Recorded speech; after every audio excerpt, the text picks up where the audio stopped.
August 7th, 1944, 5:12 in the morning. The sun had not come up yet.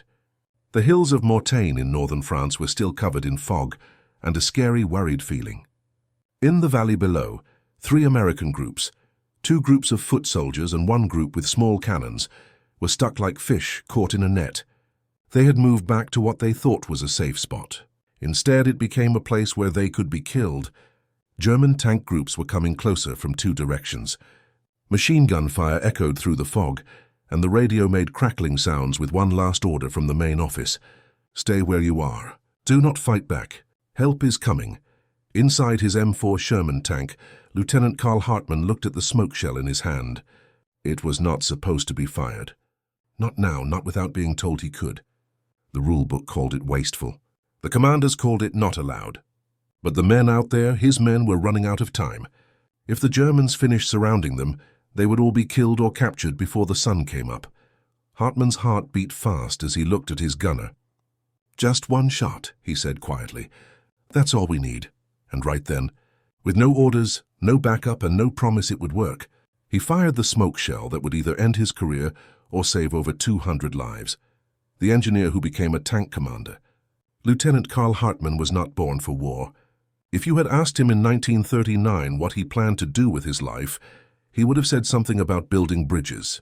He was a 3rd-year engineering student at the University of Michigan who loved blueprints and how steel and concrete worked together like a machine. He once wrote in a letter to his father, "Designing a suspension bridge is like playing God, but with numbers and bolts." But then the war came. After the Japanese attack on Pearl Harbor in December 1941, Hartman joined the army, not because he wanted to fight, but because he couldn't imagine not doing something.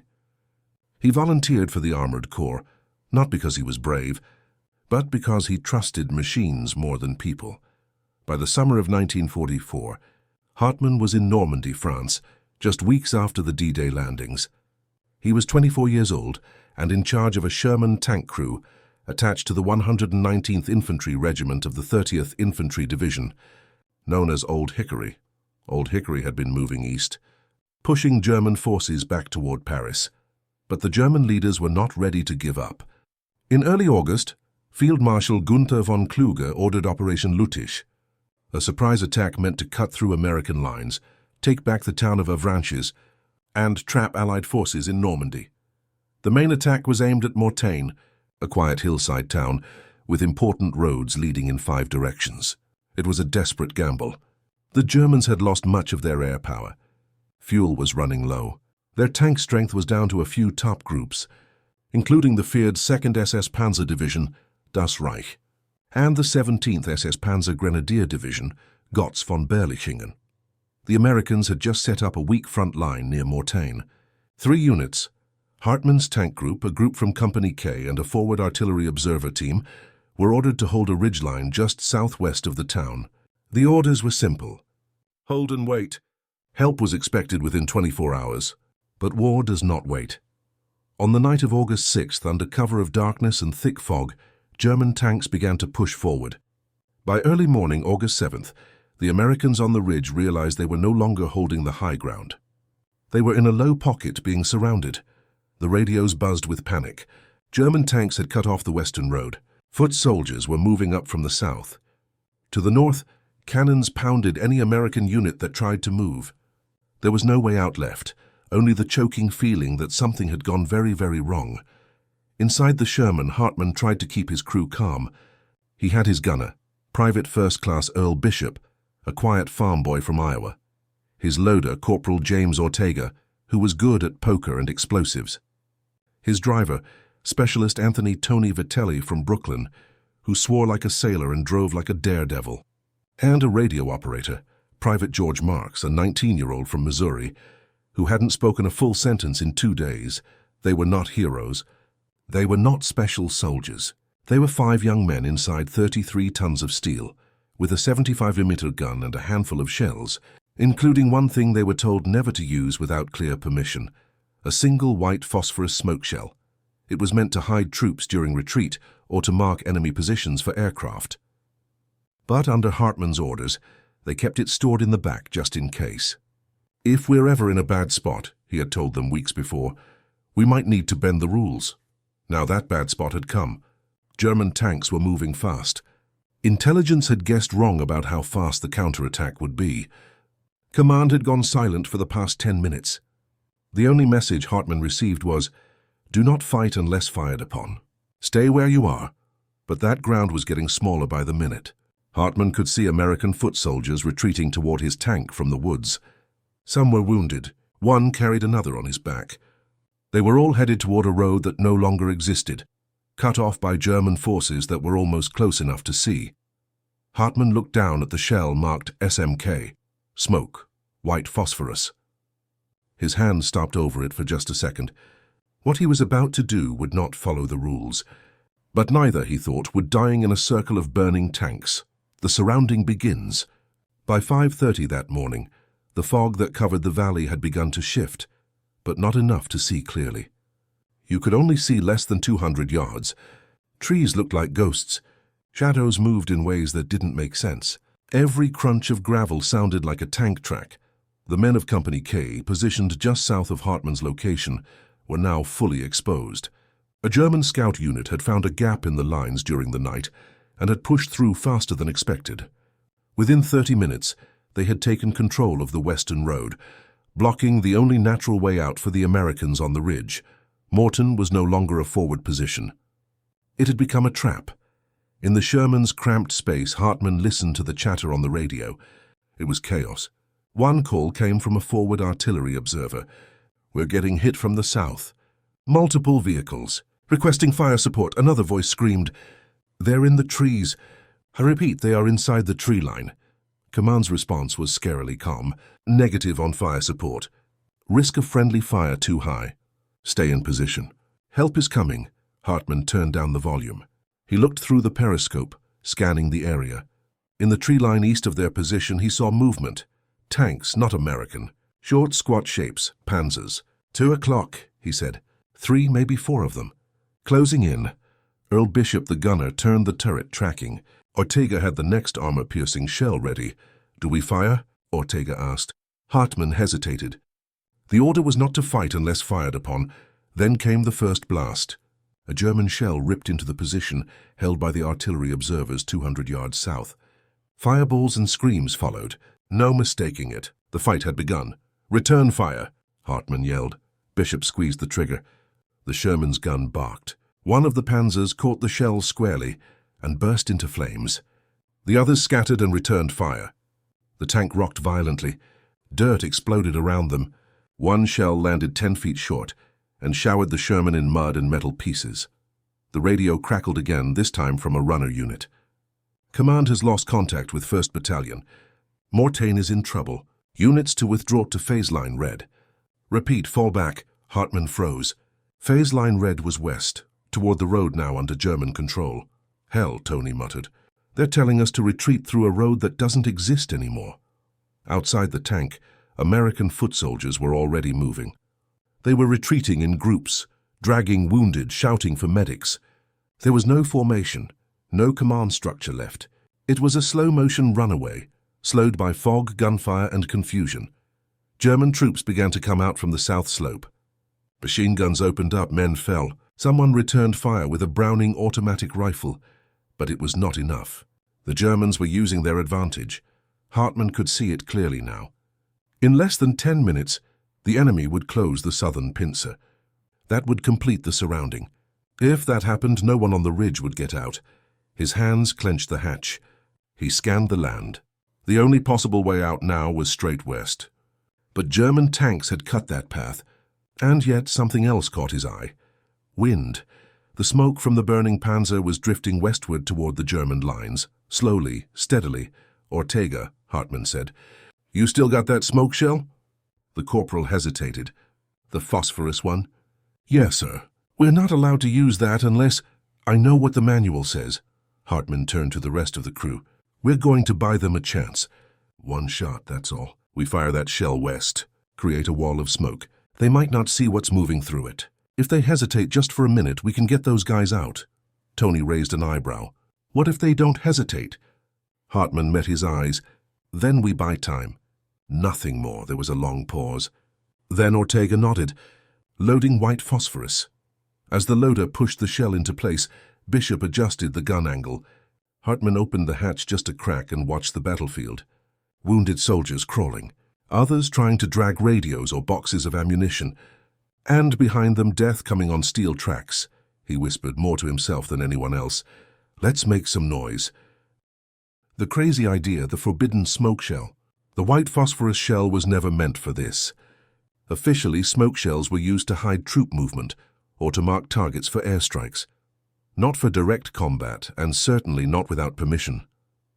White phosphorus burned hot, spread fast, and didn't tell the difference between enemy and friend. In the wrong hands or with the wrong wind, it could turn into a weapon that caused lots of confusion, or worse. Hartman knew all of that. And yet, as the Germans closed in and the cries of wounded men echoed in his ears, he could only see one thing: time running out. Fire, he said. Bishop hesitated only for a heartbeat. The gun pushed back with a thump. The white phosphorus shell screamed out of the barrel and exploded in mid-air just 50 yards west of their position. Within seconds, thick grey smoke began to pour into the field like a curtain coming down on a stage. The wind, thankfully steady, pushed it directly toward the German approach route. The battlefield changed instantly. The Germans, seeing the sudden wall of thick smoke, stopped their advance. Tanks stopped. Foot soldiers paused. Through binoculars, they could see almost nothing. American movement became invisible. And that being invisible, however short, was enough. Move! Hartman shouted into the radio. All units west, now use the smoke, go! On the ridge, the scattered American units got the message. Foot soldiers jumped from cover and began running toward the western slope. Medics grabbed stretchers. Artillery crews left their gear behind, grabbing rifles and dragging each other through the haze. Some carried wounded, others simply ran. Inside the Sherman, Hartman turned the turret slightly. If they fire through it, we hit them back, but only if they fire first. We keep the trick going? What trick? Ortega asked. That we planned this, Hartman said seriously. From the German perspective, the battlefield had gone dark. The sudden appearance of smoke where none had been before, right as American forces began to disappear from sight, raised alarms. Some German commanders feared a counterattack. Others thought it was cover for incoming artillery or an airstrike. In reality, it was nothing more than 5 men inside a tank, gambling on wind direction and fear. For 90 seconds, nothing moved.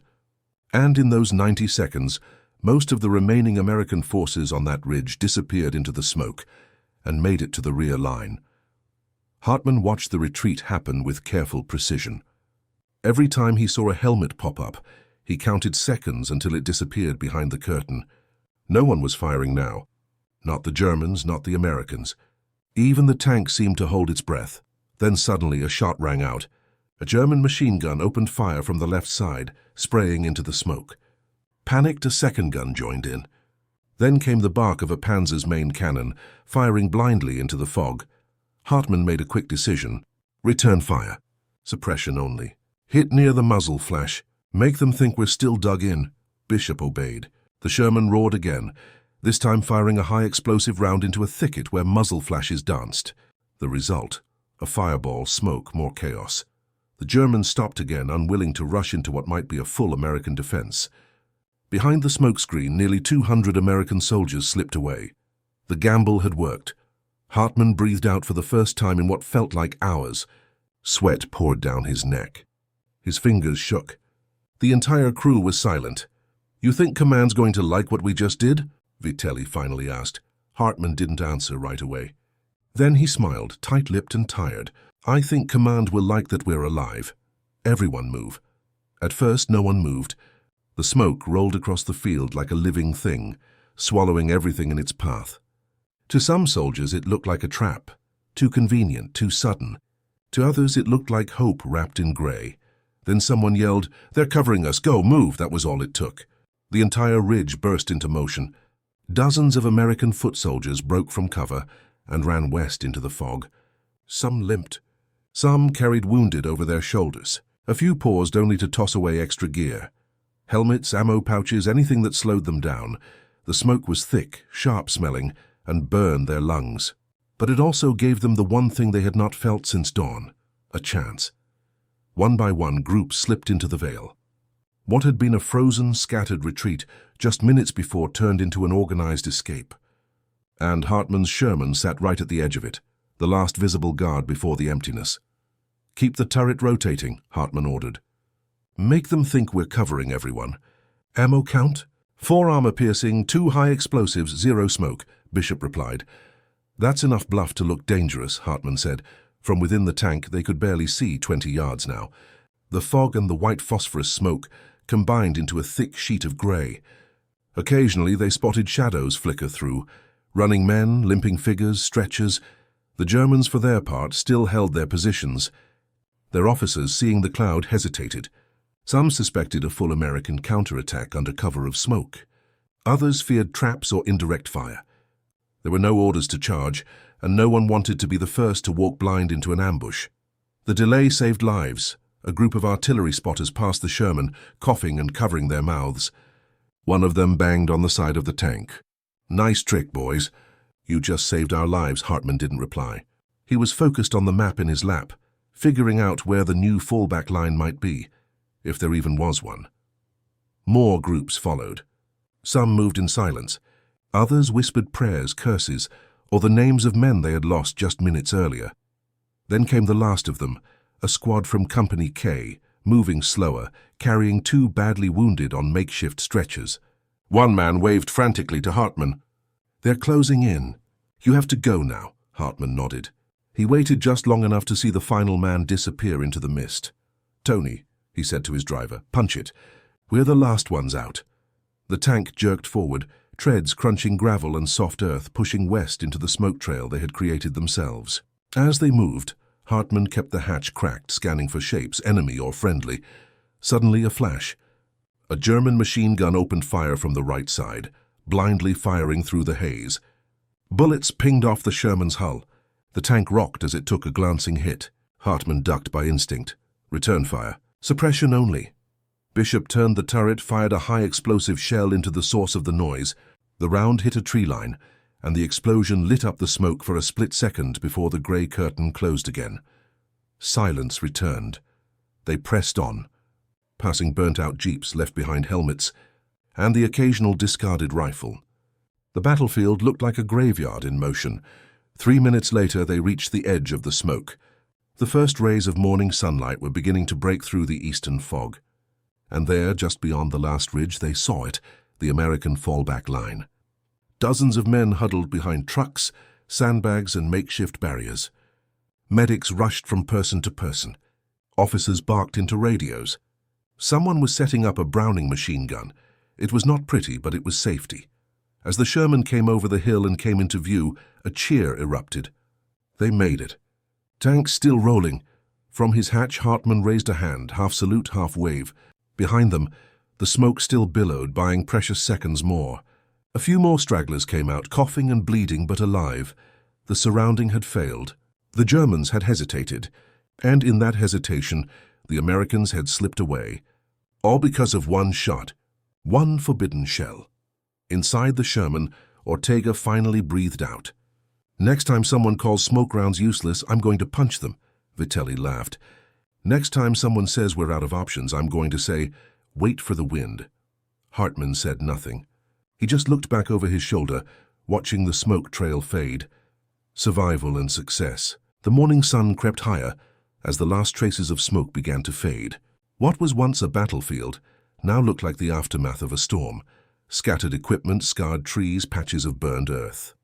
But through that broken landscape, nearly 200 American soldiers had made it out alive. Hartman's Sherman rolled to a stop behind a quickly built sandbag line.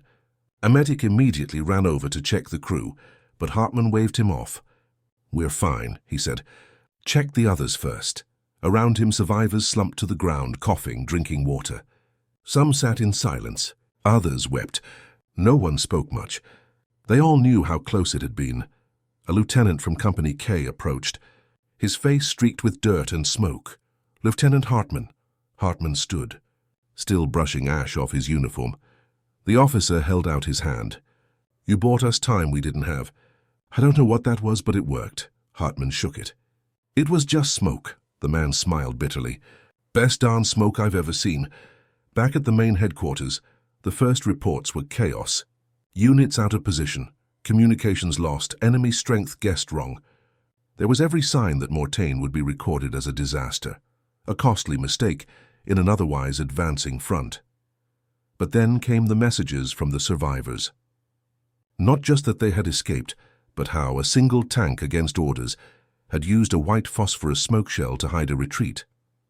The act had delayed German tanks, confused enemy coordination, and saved 2 full-foot soldier groups and a forward artillery team. No officers were killed.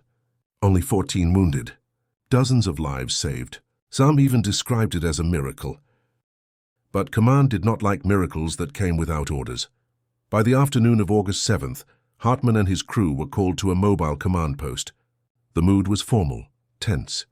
Colonel Raymond Sloan, a strict-by-the-book officer from the division staff, did not waste time. "You used white phosphorus against the rules," he said, flipping through a clipboard. "No permission, no prior clearance, no confirmation of air or artillery coordination. That is a direct violation of standing engagement rules." Hartman stood at attention. "Yes, sir.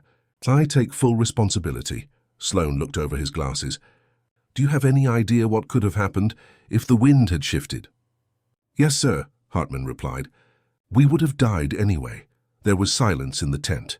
Then another voice spoke. "Major Aniston, the operations officer from the 30th Division." He looked up from his own report. "Sir," he said quietly, "they saved 192 people, including all 3 forward observers.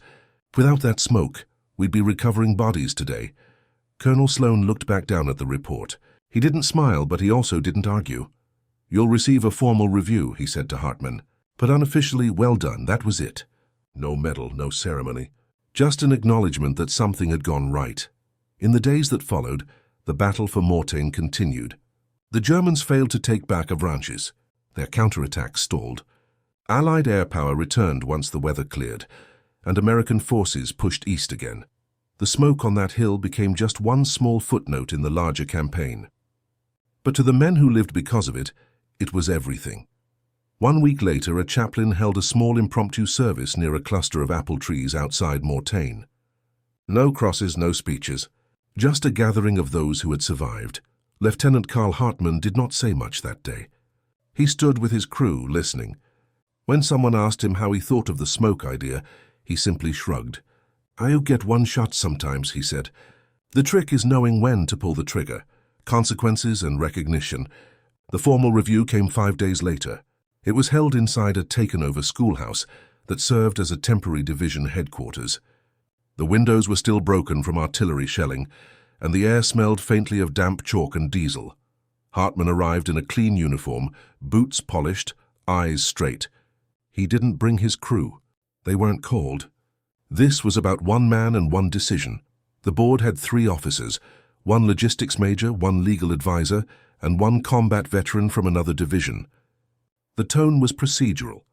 They asked Hartman to tell in exact detail what had happened on the morning of August 7th, the enemy positioning, his observation of wind direction, the condition of the land, the closeness of friendly units, and, of course, why he had chosen to use a forbidden white phosphorus round. Hartman told them everything without exaggeration, without apology. He ended simply. "I believed the smoke would delay the enemy long enough for our people to escape. And it did." There was a long pause after he finished. The legal officer spoke first. "Lieutenant Hartman, are you aware that in other circumstances the unauthorized use of white phosphorus could be grounds for punishment?" "Yes, sir." "Fully aware." The logistics major added, "Do you understand the risks you placed on units downwind, including potential friendly casualties if the wind shifted?" "Yes, sir." Finally, the combat veteran leaned forward. His uniform had a silver star. He had been at Salerno, Sicily, and Anzio. "I read every after-action report. You knew the risks, and you still made the call. You gambled, and you won." Hartman said nothing. The veteran continued. "That takes more than guts. That takes judgment." He turned to the others. "I recommend no punishment." There was no objection. The final report would state, Lieutenant Carl Hartman acted outside standard rules, but in accordance with battlefield necessity and sound tactical judgment. No punishment recommended. Unofficially, word spread fast. Within a week, Officers from 3 different units requested after-action briefings from Hartman.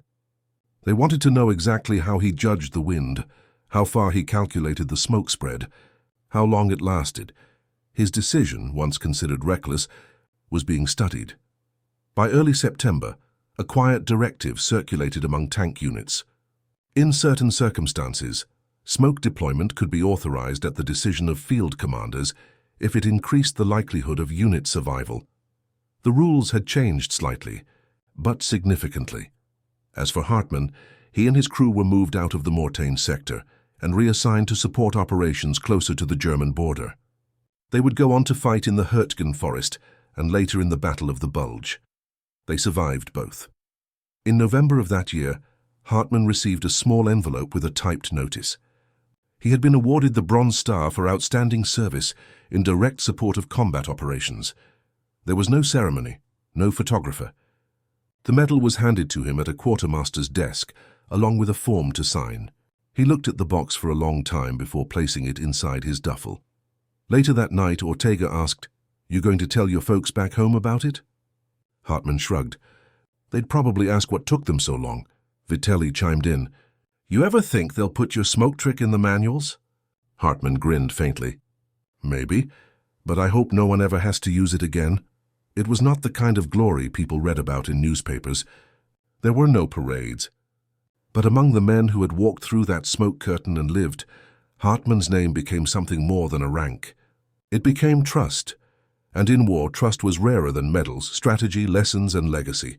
Historians would later describe the Battle of Mortain as a turning point moment, not for its size, but for what it revealed. On paper, the German counterattack during Operation Lüttich was a bold move. It involved more than 100 armored vehicles, including top SS Panzer divisions. Their goal was strategic: drive west to Avranches and split the Allied front in 2. Had they succeeded, the entire momentum of the post-D-Day campaign could have been hurt, but they failed. And while air power and Allied coordination played a huge role in turning back the German wave, small unexpected moments mattered too. Moments like what happened on the ridge outside Mortain on August 7, 1944. Military analysts studying the battle later noted the psychological impact of Hartman's smoke deployment. The German infantry commander leading the push toward the ridge reported in his field log, "Visibility ceased. Enemy position unclear. Feared ambush under cover of chemical screen. Ordered temporary hold of advance." That temporary hold lasted almost 12 minutes. In that time, the Americans escaped. 12 minutes changed everything. From a strategic standpoint, the incident reinforced a truth as old as warfare itself. Information and perception matter as much as firepower. The Germans, though better equipped and more experienced, hesitated because they didn't know what lay beyond the smoke. In war, hesitation is a silent killer. And in this case, it saved lives. Hartman's action also sparked a quiet shift in doctrine. Tank training schools began incorporating more flexible use of smoke. Instead of treating smoke rounds as an emergency, last resort tool, they began teaching soldiers to view them as tactical assets, force multipliers when used with timing, land and weather. It was a subtle change, not dramatic, but lasting. Outside the military sphere, the story never became widely known. There were no front-page headlines, no newsreels featuring Hartman or his crew. Yet for the men who lived through it, that moment remained sharp. Private First Class Harold Jensen, one of the wounded foot soldiers rescued that day, later wrote in a letter to his wife, "I don't know the name of the guy in the tank who fired that smoke round, but I know this: I owe him everything." We all do. That letter was later archived by the National World War II Museum in New Orleans. Another soldier, Corporal Elias Ford, would go on to write a short memoir after the war. In it, he included a chapter titled "The Wall of Smoke," where he described the experience. "We were dead men walking. Then the world turned grey, and through that grey we found our way home." For Hartman, the legacy was quieter still. After the war, he declined an offer to stay in the military. He returned to the University of Michigan, finished his engineering degree, and eventually took a job designing vehicle safety systems for a Detroit automobile company. Ironically, the man who once bent the rules to save soldiers with smoke would go on to create structural innovations that saved thousands of lives in car accidents. He rarely talked about the war. When asked by his children what it was like, he simply said, "Loud, fast, and full of choices you don't get to make twice." But one file, yellowed and marked AR Morton Ridge Engagement, sat in the back of his closet for years. Inside was a map, a crew photo, and a single shell casing polished clean. Years later, long after the uniforms were boxed away and the medals forgotten in drawers, Carl Hartman wrote a letter to his younger sister. He was 62 at the time, recently retired, and thinking about a life that, from the outside, had looked quiet and ordinary. But in that letter, tucked between memories of childhood summers and talk of car engines, was a passage he never shared with anyone else. August 7th, 1944. I can still smell the smoke. Not the burning kind, the kind that hides you. That wraps around you like a second chance. I wasn't supposed to use it. We were supposed to hold the line, follow orders, die like good soldiers if needed.